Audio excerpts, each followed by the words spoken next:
Baik, assalamualaikum warahmatullahi wabarakatuh. Waalaikumsalam warahmatullahi wabarakatuh. Eh, kita sekarang sebenarnya udah masuk pertemuan ke-5. Nah, untuk UTS itu kan ada di bulan Mei tanggal 8 ya kayaknya. Mulai dari tanggal 8 sampai berapa gitu, waktunya 2 minggu. Nah, kita masih ada, setelah ini masih ada 2 pertemuan lagi untuk menuju UTS. Nah, UTS-nya itu kita lebih banyak menghabiskan apa ya, waktu di pembuatan ontologi seperti itu. Jadi materi yang ke-7 dan ke-8 ini nanti ya, next bukan 7, 8, 6, 7. Nanti kita akan bahas tentang apa itu RDF sama OWL. Nah, itu materinya sangat menunjang banget untuk kalian di UTS-nya. Nah, itu untuk UTS masih sekedar isinya tuh teori ngerancang, belum mengimplementasikan ke aplikasinya. Kalau UTS sebatas ngerancang ontologinya aja. Kita belum masuk tahap implementasi, masukin, gabungin, kayak gitu-gitu.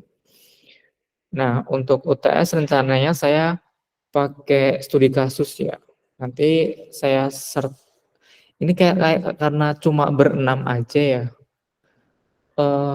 Kalau berenam aja itu enggak, satu kelompok aja mungkin ya, karena ya udah tinggal dipresentasiin gitu.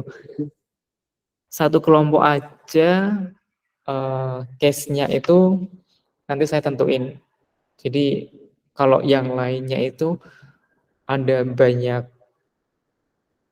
anggota, ada banyak orang sekitar 39 sampai 40 ya, itu bisa jadi satu kelompoknya tuh terdiri dari 5 anggota kayak gitu-gitu. Nah, karena kalian cuma 6 orang doang, ya udah berarti kita sepakati kalau apa yang ada yang mau satu orang cuma satu kelompok cuma 2 orang, nggak apa-apa sih, biar variatif aja sih. Kayak gitu mungkin satu kelompok 2 orang. Satu kelompok 2 orang, nanti studi case-nya saya post ya di LMS mungkin kayak gitu. Kayak gitu, ada pertanyaan? UTS UAS, ya kalau masalah kan kalau UTS itu CPMK berapa ya? Nah, nanti kan masing-masing CPMK kan harus ada komponen penilaiannya ya. Ya, jadi kalian udah menguasai untuk sub CPMK ini apa belum? Kayak gitu. Jadi memang harus ada komponen penilaiannya, dan UTS itu nanti akan mencakup beberapa sub CPMK yang atau enggak nanti saya beri tugas gitu ya untuk mendukung apa ya, penilaian yang lebih lebih variatif gitu. Enggak cuma UTS-nya aja gitu. Oke, mungkin kayak gitu. Mas Juliandro belum ya?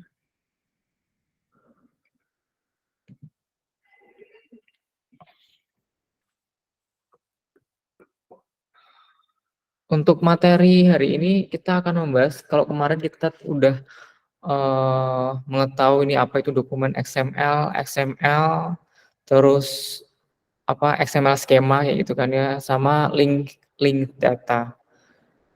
Nah, masih ingat nggak materi yang sebelumnya? Link data itu sebenarnya seperti apa sih? Kenapa kalau bahasa Inggrisnya link itu apa artinya?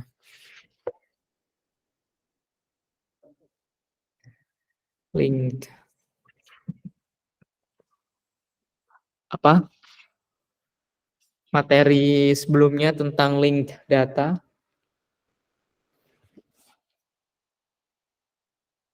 dari bahasanya sih, link itu apa?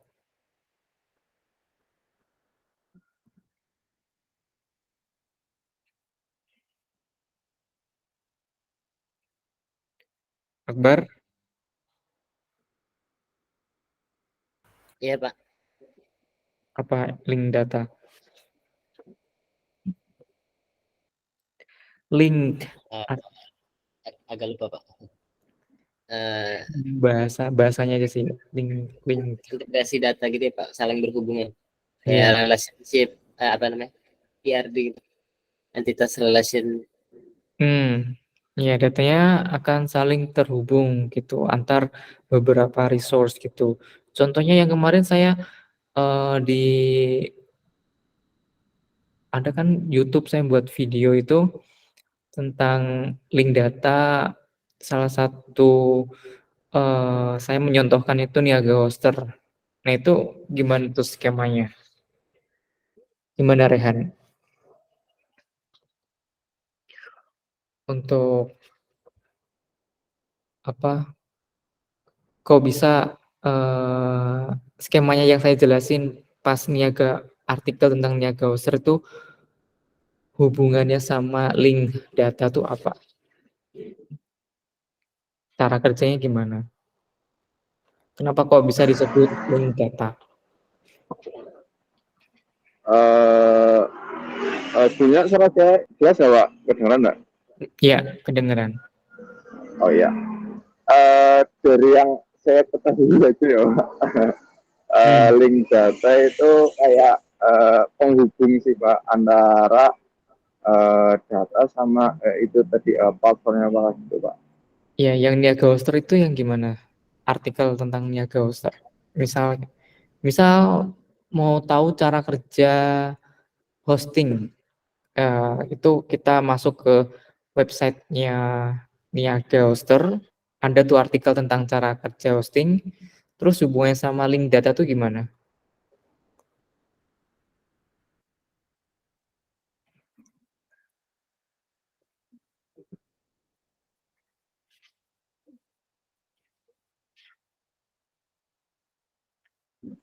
Um,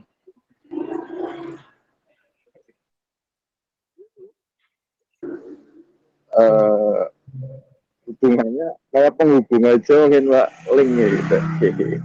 Ya, jadi ada artikel tentang apa untuk cara kerja hosting gitu. Nah, di situ kadang-kadang di Niaga Hoster itu ada kata-kata yang istilahnya tuh fontnya itu nggak cuma item tapi bisa diklik. Nah, itu kan dia kan ngelink ke artikel yang lain yang ada di Niaga Hoster nih. Mungkin di situ ada kata-kata dengan nama apa ya? Contohnya misal nggak hosting tapi ada domain kayak gitu. Ada kata domain yang ngelink ke artikel Niaga Hoster lainnya. Nah, dan nggak cuma satu. Jadi ada banyak link kayak gitu, ada banyak link yang disematkan di kata tersebut. Nah, kata-kata itu sebenarnya tujuannya itu untuk memperkaya informasi. Jadi kita kalau dihadapkan sama artikel website tentang cara kerja hosting, itu nggak cuma belajar tentang gimana cara kerjanya hosting, tapi ada artikel-artikel lain nih. Jadi pengetahuannya itu semakin padat, semakin banyak gitu. Nggak cuma dapat pengetahuan tentang cara kerja hosting, tapi ada juga pengetahuan-pengetahuan lainnya yang disematkan ke link website yang ada kayak gitu. Nah, terus kita pas itu juga membahas tentang XML. Sebenarnya XML itu struktur datanya ya, data yang terstruktur untuk kalian itu pas itu pertemuan kemarin ada kelas nggak sih? Ada yang onsite nggak sih? Oh enggak ya? Oh iya, yang ada libur hari Jumat ya? Berarti nggak ada kelas ya? Yang pas Iya kemarin. Pak. Oke. Nah, yang XML itu sebenarnya data yang terstruktur, struktur datanya itu. Jadi kenapa kita harus membuat apa ya, mengirimkan get, insert, CRUD, CRUD-nya itu menggunakan data yang terstruktur. Karena kalau misalnya kita ngambil datanya itu yang rich text, artinya teks yang sangat banyak yang seperti kayak Wikipedia itu, kita nggak, kalau belum diekstrak ya informasinya ya, kita kelamaan gitu, kelamaan searchingnya. Padahal kita cuma butuh misal artikel tentang Soekarno gitu kan ya, pengen tahu dia tuh lahir di mana. Dah, cuma lahir di mana doang gitu kan. Nah, kalau dalam rich text, satu kesatuan teks yang penuh, itu kita cari dia lahirnya di mana itu harus searching dari awal kata sampai akhir gitu. Jadi memang kalau teksnya panjang, pencariannya pun jadi sulit gitu kan ya. Nah, kayak gitu sebenarnya kita terlalu menghabiskan waktu, memori, dan lain-lain. Makanya dibuat data yang terstruktur, kita ekstrak informasinya yang rich kayak gitu, dan bisa kalau nge-searching itu berarti nge-searching tentang atribut atau variabelnya aja. Atribut tentang tempat lahir, langsung ambil tuh tempat lahirnya, baru dia gampang dapetinnya kayak gitu. Jadi kata-kata yang bertele-tele yang di apa ya, yang di yang ada di rich text itu lebih bisa dihilangkan kayak gitu nih. Jadi kita dapat poin-poinnya, intinya dibuat poin-poinnya. Nah, XML itu jadi untuk mengkomunikasikan antar datanya itu. Kalau XML skema itu lebih ke dalam untuk apa namanya, aturan-aturannya gitu, skema atau aturannya. Apa aja sih yang boleh ditransaksikan datanya itu? Apakah data tentang nama itu harus memuat string atau bisa tipe data lainnya, yaitu di XML skema dikasih aturan-aturan kayak panjang, length dari datanya itu kan dia bentuknya array apa bentuknya string biasa, seperti itu, yaitu di XML skema. Nah, kali ini kita akan membahas tentang arsitektur semantik web. Nah, kita balik lagi ke pertemuan awal-awal. Jadi semantik web itu sebenarnya pengembangan dari web konvensional nih. Tujuannya buat apa? Untuk membuat data lebih bermakna dan mudah dipahami oleh mesin. Jadi kita yang menyusun rancangan gitu. Kita merancang sehingga mesin itu bisa menerjemahkan apa yang kita mau. Contohnya ada ChatGPT.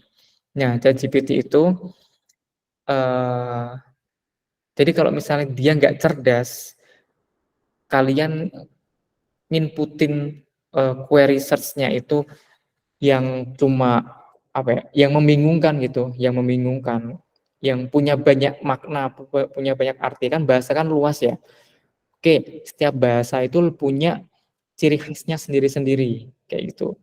Kayak bahasa Indonesia yang kita pelajari saat sekolah kayak gitu, ada yang namanya homonim, homograf, homofon, ya itu kan sebenarnya satu kata dia punya banyak arti, entah itu apel atau apel, sebenarnya tulisannya sama persis, tapi pengucapannya beda, maknanya juga beda.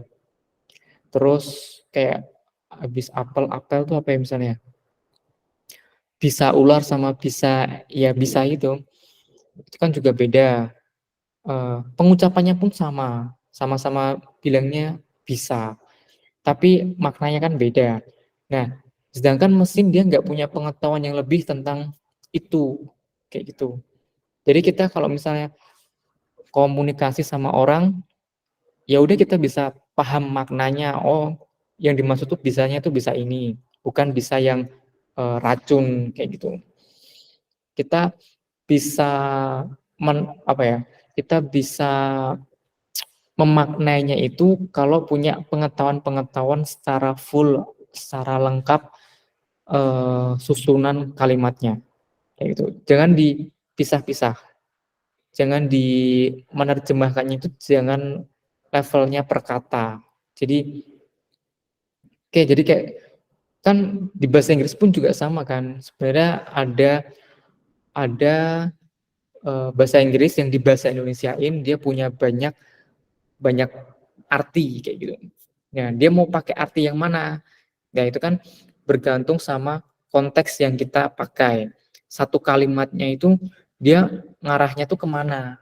Nah, itu merupakan web di mana yang web 3.0 itu dia harus bisa, mesin itu harus bisa memahami konteks yang diberikan oleh manusia. Pastinya itu sebenarnya semantic search. Jadi kita nge-searching kayak gitu dan dan mesin itu harus bisa memaknai maksudnya apa sih. Nah, jadi kita request ke sistem, pengennya kan ya udah si mesin itu langsung bisa tahu maknanya tuh ini. Jadi kalau diminta request A, harusnya keluarnya request A, bukan yang lainnya. Nah, mesin mencoba memaknainya itu. Nah, di arsitektur semantik web itu seperti ini ya. Di situ yang level bawah, layar pertama itu ada Unicode sama URI. Nah, sebenarnya URI ini hampir sama kayak URL gitu. Jadi mungkin kita familiarnya itu tentang kayak share link kan gitu kan. Share link gitu kan. Ya ini tuh sebenarnya URI. Artinya apa? Uniform Resource Identifier. Jadi ini tuh kayak alamat gitu kan. Alamat untuk resource yang ada. Nah, kalau misalnya kita jadi ini sebuah alamat yang diletakkan di web yang bebas gitu, kayak gitu. Yang misal ya udah ini ada hosting, ini alamatin, saya buat web, coba dong ditampilin di internet. Nah, terus ada alamatnya kan. Nah, itu kan sebenarnya untuk merujuk ke resource yang ada gitu. Nah, nanti ini sangat sangat penting banget untuk apa? Untuk pertukaran data. Jadi ini nanti kita nyusun yang namanya ontologi itu ya udah antar resource-nya tuh komunikasi datanya itu saling dipertukarkan kayak gitu. Ngambil sini kayak gitu. Nah, jenis URI yang terkenal adalah URL atau locator-nya itu di mana. Nah, kalau sebelumnya saya tuh juga pernah menjelaskan di video yang sebelumnya tentang perbedaan apa itu URI, apa itu URL, apa itu URN gitu. Nah, URI sebenarnya kesatuan full. Artinya URI itu link-nya. URL itu sebenarnya link tapi nanti di bagian slash terakhir tuh misalnya tentang ada kayak itu sebuah file PDF atau apa. Nah, file PDF itu masuknya tuh bukan link-nya, bukan URL-nya, tapi kalau udah satu kesatuan full .pdf itu URI, tapi kalau belum ada filenya, kayak intinya web page-nya, halamannya doang, itu URL. Nah, sasarannya ini adalah untuk mengidentifikasi resource, sumber daya atau resource. Ini loh, jadi masing-masing alamat dia kan bentuknya unik ya. Ya kayak rumah. Rumah nggak mungkin bertumbukan gitu loh. Alamatnya sama. Nggak mungkin. Jadi kayak di situ juga ada sertifikatnya. Sertifikatnya untuk alamat ini itu gimana, jalannya itu jalan apa. Ya udah jelas itu, nggak mungkin satu alamat dibuat dua sumber yang berbeda. Nah, yang tadi tentang XML, namespace, XML skema sudah saya jelaskan tadi ya. Artinya intinya XML itu dokumen XML kayak dokumen yang terstruktur kayak gitu. Tujuannya untuk menstrukturkan informasi dari teks yang sangat rich kayak gitu, rich text atau teks yang sangat kaya gitu, teks panjang seperti itu. Kita diekstrak informasinya, distrukturkan informasinya agar kalau dikomunikasikan itu nanti jadi lebih gampang kayak itu. XML skema aturan-aturannya, namespace, label uniknya. Ya, di situ ada elemen. Nah, komponen-komponen XML itu ada yang namanya elemen. Elemennya untuk ini tuh sebenarnya data apa sih? Kayak, oh, data mahasiswa. Ya udah diberikan namanya itu namespace-nya itu yang unik, data mahasiswa.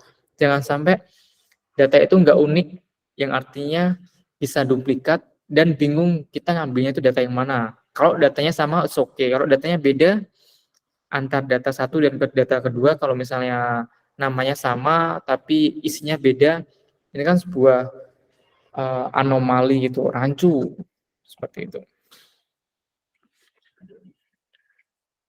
Nah, di sini juga, nah kita masuk ke layar atasnya ya. Kalau tadi udah di sini Unicode, URI, XML namespace plus XML skema, naik ke layar berikutnya. Ini RDF plus RDF skema. Nah, ini yang akan kita perdalami untuk pertemuan ke depannya.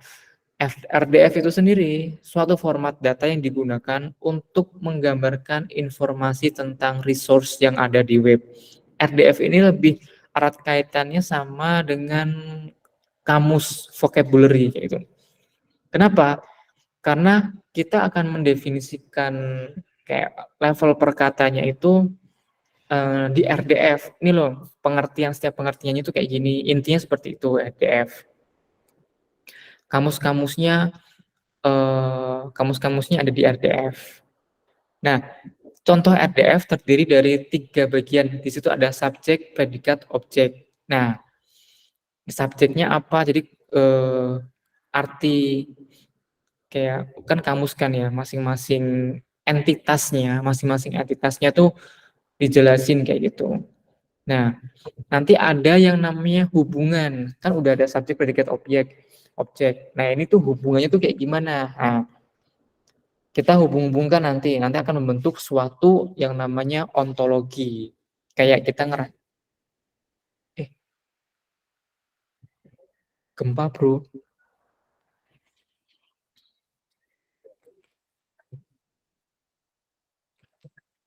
Sorry, enggak. Kayaknya atas ya ada aula atau gimana. Nah, RDF itu tentang entitas-entitasnya, kita menerjemahkan entitas-entitasnya itu. Terus kalau RDFS itu sebenarnya lebih ke hubungan-hubungannya. Oh, ini bisa dihubungin ke sini, ini bisa dihubungin ke sini. Nah, perbedaannya sama RDF itu, RDF hanya menyediakan bahasa untuk merepresentasikan informasi. Ada informasi direpresentasikan, ambil vocabulary-nya itu di RDF. Kayak gitu. Sementara RDFS itu memungkinkan kita untuk mendefinisikan skema metadata untuk RDF. Ya udah skemanya, dia mau skema kayak gimana, dia hubungannya tuh kayak gimana. Nah, ini diatur sama RDFS. Nah, terus kemudian ada OWL, Web Ontology Language. Nah, kalau yang RDF dan RDFS itu sebenarnya udah membentuk suatu ontologi, tapi dia belum punya aturan-aturan yang jelas juga gitu. Makanya dijelaskan sama pakai OWL. Ini merupakan bahasa formal yang digunakan untuk mewakili ontologi di web semantik. gitu. Jadi semantik itu nanti di situ ada representasi pengetahuan yang diwakili pakai ontologi. Dan ontologi itu sendiri merupakan representasi formal dan ekspresif dari domain pengetahuan yang mencakup konsep, atribut, dan hubungan antar konsep. Seperti itu. Nah, OWL ini tujuannya buat apa sih? Nah, misal di sini ada contoh ontologi nih. Contoh ontologi untuk perpus misalnya, di sini perpus ITTP misalnya. Nah, ini think bendanya.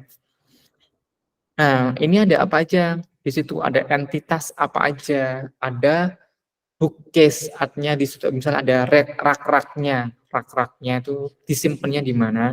Ini ada buku, ada organisasinya, dan juga personnya. Nah, masing-masing entitas ini dia bisa berhubungan. Mana sih yang bisa dihubung-hubungkan? Oh, ternyata buku hubungannya sama bookcase itu apa? Dia ternyata punya hubungan, dia tuh letaknya, buku tuh diletakin nanti di bookcase. Ini kan located of, terletak di, intinya tuh rak mana. Nah, rak ini letaknya di buku yang mana gitu. Nah, terus di sini ada organisasi. Organisasi itu berhubungan nggak sama buku? Oh iya jelas, buku itu misal di sini kan publishernya kan ya, ada yang namanya penerbit. Nah, buku itu diterbitin oleh siapa? Kan ada penerbit dan ada person atau di sini namanya penciptanya kan, autornya itu kan. Nah, ada autornya.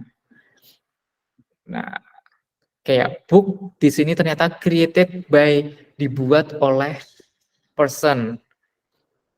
Terus habis itu organisasi sama person tuh ada hubungannya, ya udah person itu merupakan author of dari organisasi itu.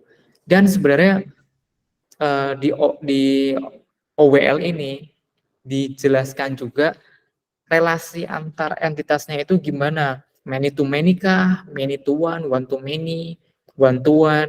Nah, di apa spesifik itu kan, dan juga dikasih aturan yang lebih detail kayak gitu. Nah, ini merupakan representasi untuk ontologi perpustakaan ITTP ini gitu. Nah, maksudnya nanti kan kita akan menghubungkan link data kan. Jadi yang terhubung itu antar database. Nah, pengetahuan ini nanti akan bisa dihubungkan dengan pengetahuan lain. Misal kalau ini perpus kan ya. Nah, mungkin di sini ada organisasi nih, penerbit. Nah, dia kan punya banyak penerbit dan bukunya itu nggak disimpan cuma di perpus ITTP, tapi di situ organisasi itu bisa nyimpen buku itu di banyak perpus yang ada di Indonesia misalnya, bisa di ITB, ITS, TELU, kayak gitu-gitu. Dan kalau nantinya organisasi ini punya pengetahuan sendiri atau representasi, punya ontologi sendiri, nah itu nanti juga bisa terhubungkan antara perpustakaan yang ada di ITTP dengan perpustakaan dari perpus lain, dari univ lain, itu bisa terhubung, ada hubungannya kayak gitu. Nah, kebayang nggak nanti kalau misalnya masing-masing representasi dari ontologi perpus ini, dan perpus nggak cuma perpus doang, di situ ada person, orang ini dia pernah buat buku apa aja, dan bukunya kan banyak kan, nggak cuma di publish di perpustakaan ITTP, dia ternyata punya representasi pengetahuan, dia tuh selain buat buku ini, dia punya karya lain nanti akan terhubung-hubung gitu. Jadi ya sebenarnya sama kayak kalian belajar sesuatu. Kalian belajar sesuatu cuma paham ini, misal belajar mata kuliah front end misalnya kayak gitu. Nah, terus berikutnya kalian belajar mata kuliah tentang back end. Nah, nanti gimana sih untuk menyatukan kedua informasi yang terpisah? Nah, nanti dihubungin, oh ternyata bisa deh dibuat kayak gini, gini, gini, terus ditampilin seperti ini. Nah, kayak gitu. Ini untuk penerapan ontologinya. Jadi kita akan fokus nantinya di tugas besarnya di UAS ya. UAS nanti kita akan mengimplementasikan cara membuat ontologi, hubungan relasinya, sehingga hasil akhirnya itu sebenarnya semantic search. Kita nge-searching sesuatu bisa memaknai apa yang kita inputin kayak gitu. Jadi pengennya menampilkan informasi A, berarti tampilannya tuh juga harus informasi A, jangan yang lainnya. Nah, ini untuk layar yang berikutnya, logic layer. Nah, karena yang komponen paling pentingnya itu tadi, yang ontologi, yang layar-layar atasnya pun itu sebagai proses, ya penting juga sih, tapi cuma untuk validasi kebenaran dari data itu sendiri, kayak gitu. Nah, di sini komponen inti yang memungkinkan data untuk diwakili secara formal dan dianalisis menggunakan logika formal. Nah, ini memungkinkan data untuk diinterpretasikan oleh mesin dan digunakan untuk membangun aplikasi yang cerdas, seperti mesin pencari semantik dan asisten virtual, kayak Siri, kayak Microsoft, kayak gitu. Nah, di sini ada proof layer. Kenapa ada proof? Artinya kan kayak ya udah pembuktian gitu kan. Menghasilkan bukti formal terkait data yang dihasilkan atau ditemukan di semantic web. Bukti formal ini digunakan untuk memastikan kebenaran atau validitas data dan mengidentifikasi kesalahan atau kelemahan suatu data tersebut. Jadi, ketersediaan di internet itu banyak, tapi kita nggak tahu apakah data itu benar apa enggak. Nah, di sini ada proof layer ya untuk mengecek kebenaran dari data itu. Jadi ternyata data itu kalau udah teruji kebenaran, ya udah ontologinya itu bisa dihubungkan ke ontologi lain. Jadi valid datanya, seperti itu kan. Kalau kita asal gabung-gabungin ontologi yang lain, ternyata data itu nggak valid, itu kan menjadi problem juga, menjadi masalah. Ternyata informasi yang diberikan itu tidak sesuai dengan faktanya, seperti itu. Ini trust layer. Trust layer itu mekanisme yang digunakan untuk memverifikasi keaslian dan kepercayaan informasi yang terdapat pada semantic web. Nah, ini levelnya tuh ya udah yang paling atas, di mana apakah penyusunan ontologi kalian udah apa ya? Udah terbukti. Nah, ini ada yang ngevalidasinya kayak gitu. Ada yang ngevalidasinya, oh, ini informasinya udah sesuai fakta. Ini untuk apa? Untuk meyakinkan sumber-sumber yang tidak dipercaya. Mungkin ada sumber lain yang ngaco kayak gitu. Jadi buat apa dibuat ontologinya kalau sumbernya itu ngaco gitu.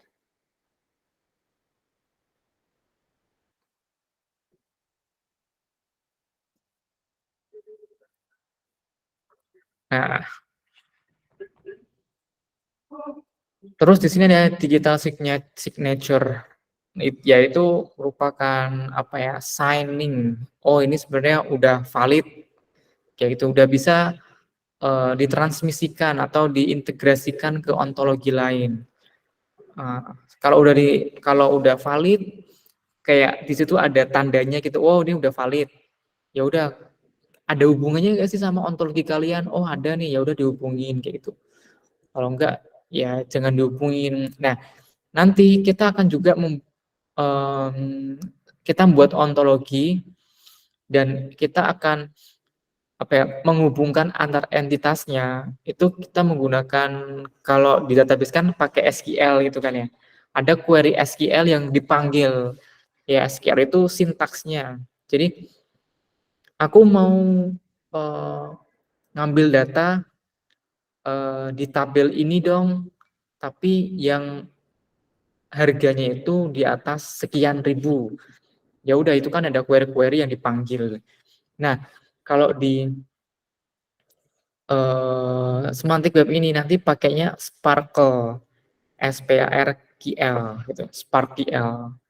Nah, itu sama. Jadi di situ ada query search gitu.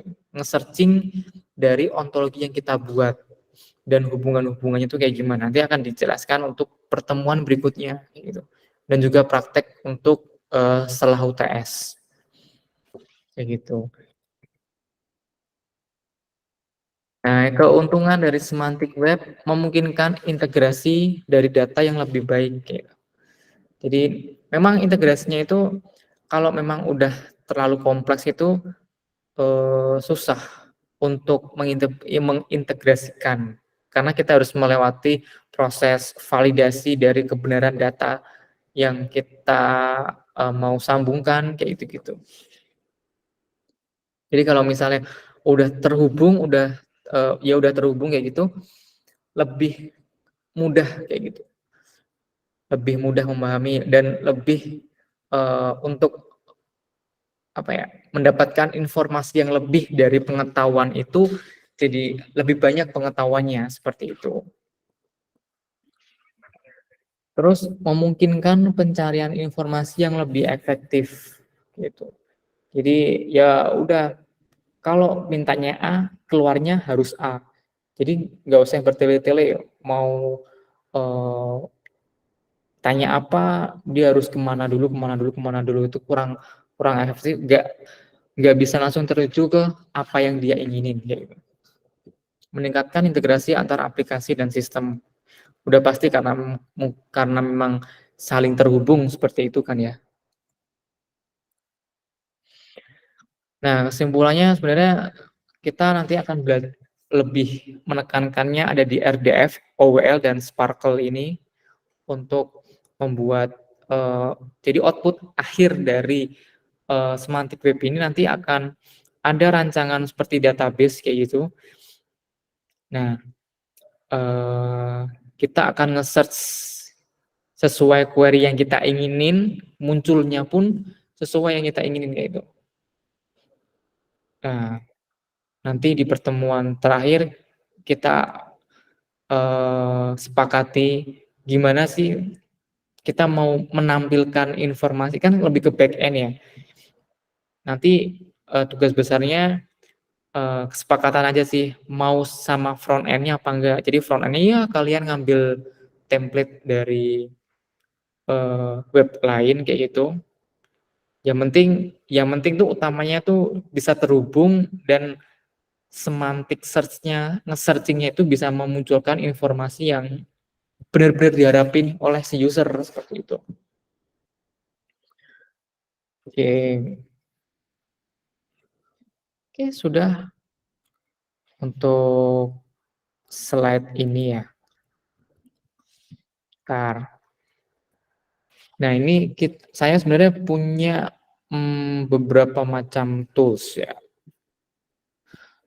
Ada beberapa macam tools untuk digunakan selain ChatGPT ya.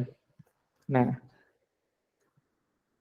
sebenarnya ChatGPT itu banyak manfaatnya banget kan. Kita bisa, tapi hati-hati sama penggunaannya ini. Kalau kalian cuma telan mentah-mentah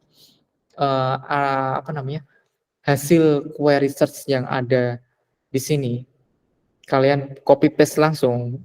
Nah, nanti kalau misalnya kalian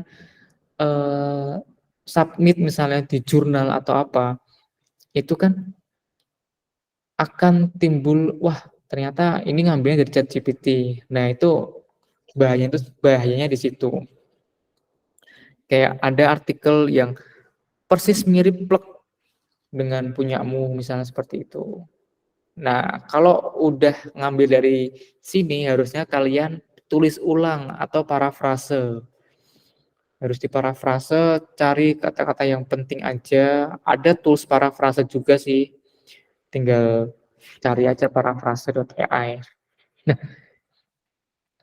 yang saya tekanin itu, jadi ini kan, saya cuma, ini bukan pertanyaan, pengumpulan data question and answering system. Ini bukan pertanyaan, tapi dilengkapi oleh sistem ChatGPT dari OpenAI, dilengkapi seperti ini. Padahal saya nggak tanya, tapi dia udah bisa paham apa yang saya inginin, semua informasi tentang question and answering.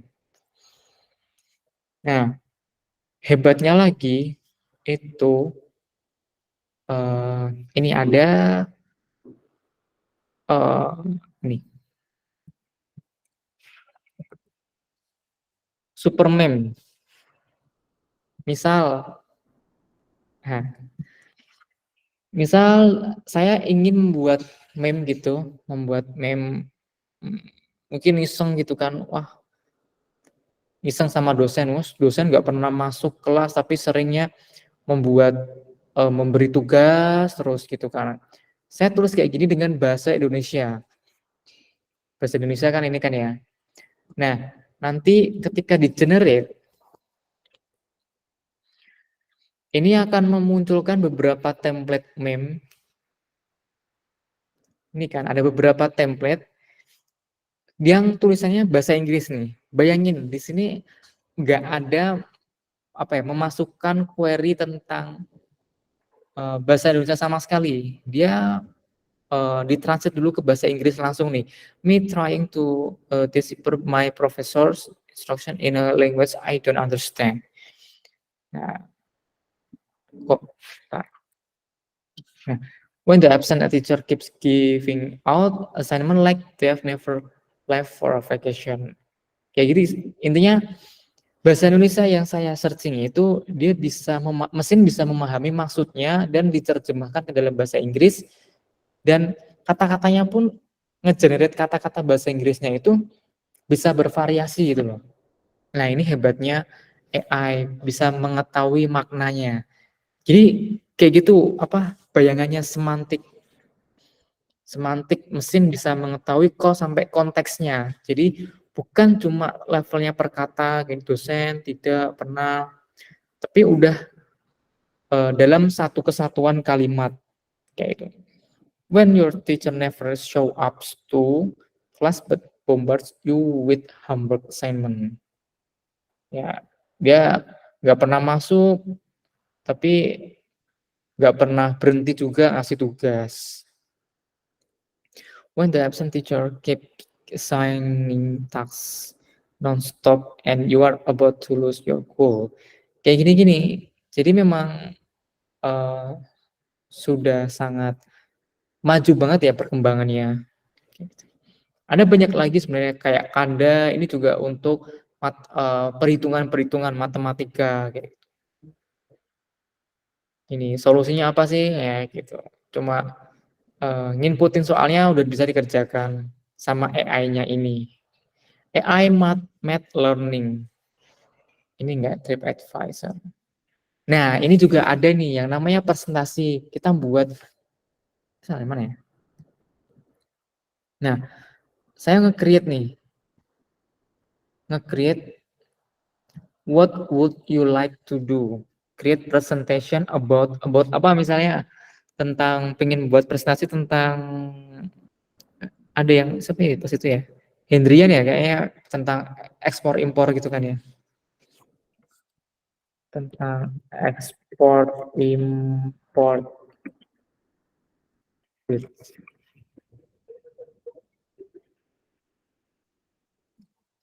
Nah, kita menyuruh itu, oke kalau ChatGPT buatkan presentasi tentang ini. Dia cuma nggak ada slide-nya, dia cuma ngasih ini slide pertama, dia nanti bahasnya tentang ini ya, tentang ini ya.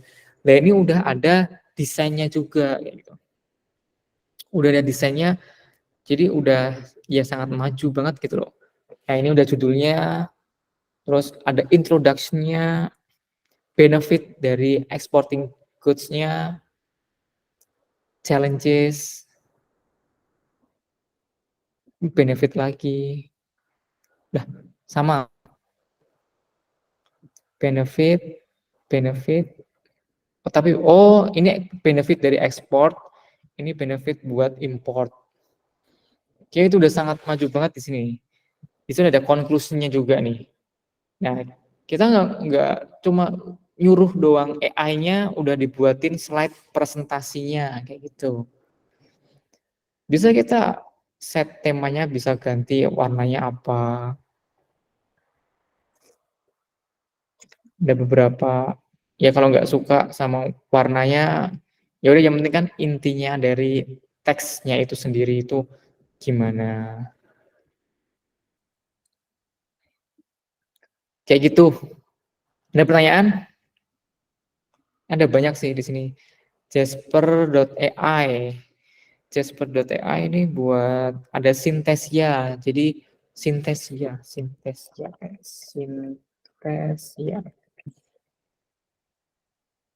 AI video creation. Jadi buat video nih. Buat video dari teks. Kalian apa? Ya kan banyak tuh. Apa ya? Barack Obama bilang ngomong gitu kan, ngomong tapi teksnya dari kita. Gitu. Itu yang bikin medeni, ngeri gitu loh, ngeri kalau disalahgunain. Ternyata nggak pernah bikin statement tentang ini kok. Ya ini ada videonya. Nah, ini bisa dibuat sama AI. Seru banget sih sebenarnya. Oke, kayak gitu aja mungkin. Nggak ada pertanyaan.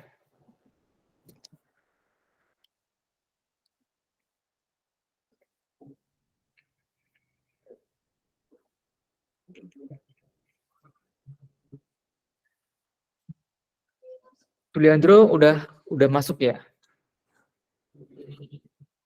Sudah, Pak. Leandro Sipayung.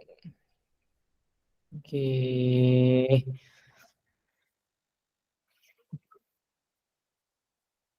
Kalau nggak ada, saya cukupkan sampai di sini aja pertemuan hari ini.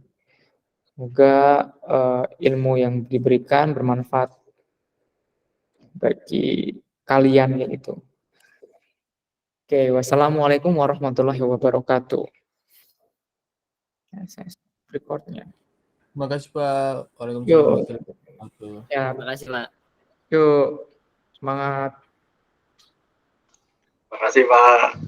Siap.